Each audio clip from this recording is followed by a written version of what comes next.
राज्यामध्ये आजपासून शाळा सुरू झालेल्या आहेत। तसंच विद्यार्थ्यांच्या गणवेशावरनं अंबादास दानवेंनी आता सरकारला धारेवर धरलंय।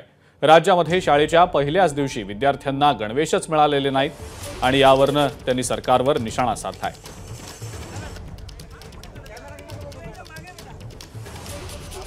आज राज्यात शाळा सुरू होत आहेत आणि ज्या शाळा आहे त्याच्यात 48 लाख विद्यार्थी आहेत। गुजरातचे गुत्तेदार पोचण्यासाठी गणवेश कपडा पुरवण्यासाठीचं धोरण याच्यामुळे दुर्दैवानं राज्यातल्या शाळेमध्ये शिवलेलाही ड्रेस आलाने 2 ड्रेस द्यायचं सरकारने जाहीर केलं होतं।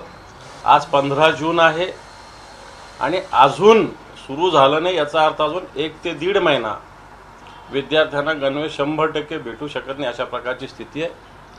सगळ्याच बाबतीत राज्याची अशी स्थिती आहे। गुत्तेदारांसाठी राज्य चालतं की काय, टक्केवारीसाठी राज्य चालतं की काय, अशा प्रकारची स्थिती या सगळ्या संदर्भात निर्माण झालेली आहे। दरम्यान शासनाकडून कापड उशिरानं मिळाल्यानं मुलांना पहिल्या दिवशी गणवेश मिळू शकलेले नाहीत। विद्यार्थ्यांना लवकरात लवकर गणवेश मिळावेत यासाठी प्रयत्न सुरू आहेत, अशी माहिती सोलापूर जिल्हा परिषदेच्या मुख्य कार्यकारी अधिकारी मनीषा आव्हाळे यांनी दिलेली आहे।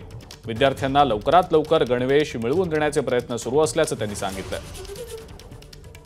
हो, गणवेशाचं थोडंसं आहे शासनामार्फत थोडंसं लांबणीवर गेलेलं आहे, पण आय एम व्हेरी शुअर की ते लवकरात लवकर पोहोचतील म्हणून। आता कापड नाही आमच्यापर्यंत तर मला बघून घ्यावं लागतील त्याविषयी।